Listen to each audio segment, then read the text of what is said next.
ওই যে তাকিয়ে দেখুন আমাদের রাষ্ট্রের পুলিশ বাহিনী,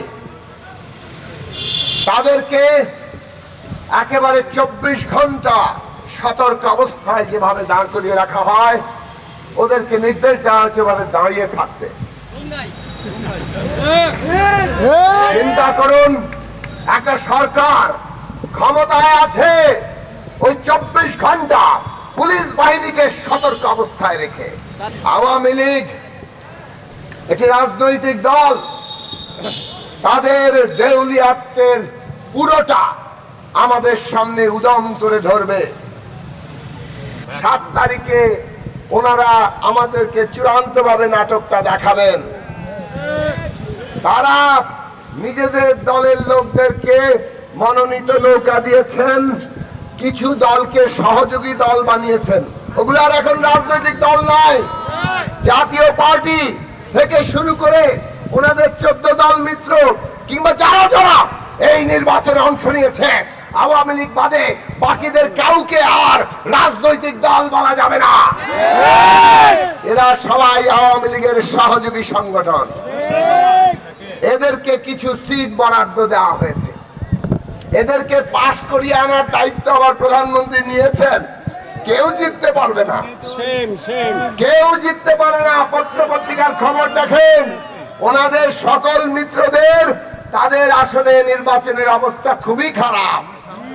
আওয়ামী লীগের স্বতন্ত্রদের দাপটে ওনারা কেউ জিতবেন না।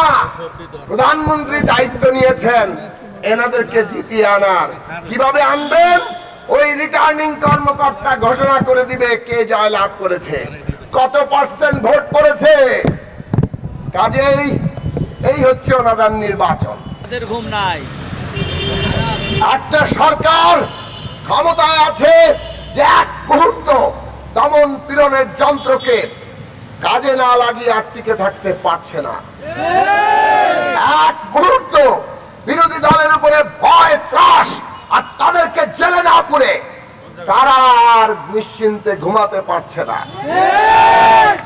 এই হচ্ছে সরকারের একদিক। পায়ের তলায় কোনো মাটি নেই, কোনো জনসমর্থন নেই, একমাত্র রাষ্ট্রীয় বাহিনী দমন পীড়ন, এইটা তারা চূড়ান্ত করে দিয়েছে। ভোট কেন্দ্রে কেউ যায় না, ভোট কেন্দ্রে মানুষ যাবে না, এটা তারা জানে। এই জন্য তারা নিজেদেরই আরেকজন প্রার্থী স্বতন্ত্র ডামি আকারে দাঁড় করিয়েছে, যাতে নিজেরা তাদের কিছু লোকজনকে ভোট কেন্দ্রে আনতে পারে।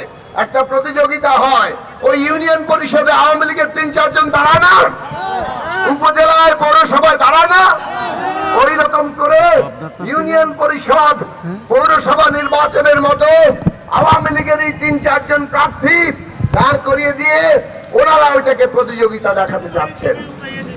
সেইখানেও প্রতিযোগিতা হবে না, কে জিতবে আর কে হারবে ওটাও ঠিক করবে আওয়ামী লীগের হেডকোয়ার্টার। কাজেই এই নির্বাচনে ভোটের কোনো ব্যাপার নাই। আমরা কেউ ভোট দিতে যাব, তবে ওনারা ভোট দেখাবেন। ওনারা কিন্তু রিটার্নিং কর্মকর্তা ভোট দেখিয়ে দিবেন।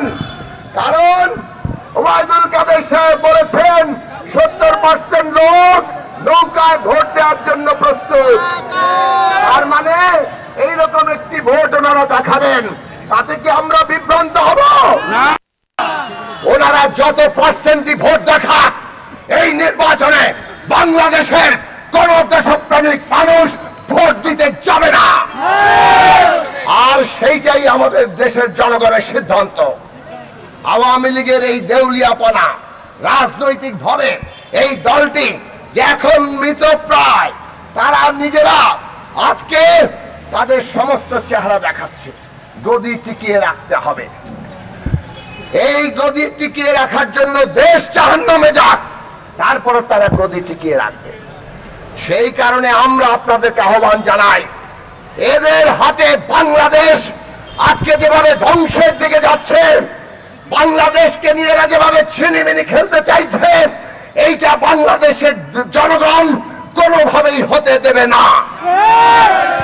সে কারণে আগামী 7 তারিখ সবাইকে আমরা বলি, আপনার ভোট কেন্দ্রে না যাওয়া, আপনার এই নীরব প্রতিবাদ এইটাই বাংলাদেশে গণপ্রতিরোধের নতুন সূচনা ঘটাবে।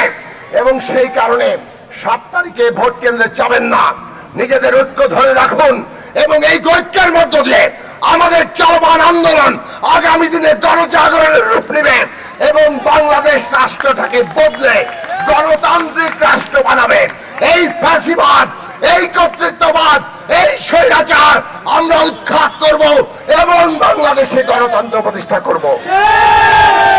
আমরা দেশের পক্ষে, আমরা জনগণের পক্ষে, আমরা ন্যায়ের পক্ষে, আমরা বিজয়ী হব।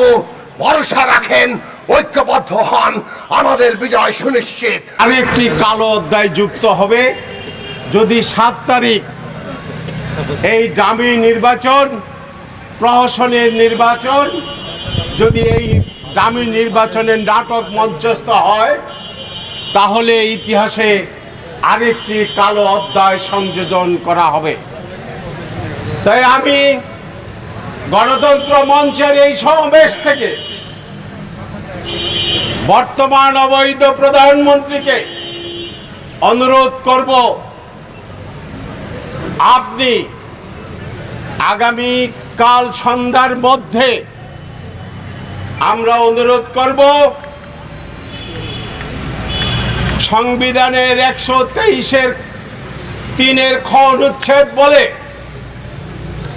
আপনি এই নির্বাচনী তফসিল, 7 তারিখের নির্বাচনের তফসিল স্থগিত করুন এবং 90 দিনের মধ্যে আমাদের সঙ্গে বসে আলোচনা করে এক অন্তর্বর্তীকালীন সরকার অথবা জাতীয় সরকার প্রতিষ্ঠিত করে একটি সুষ্ঠু ভোটের আয়োজন করুন। আর যদি না করেন, বাংলার মানুষ, আমরা আহ্বান করেছি 7 তারিখের ভোট বর্জনের আহ্বান করেছি।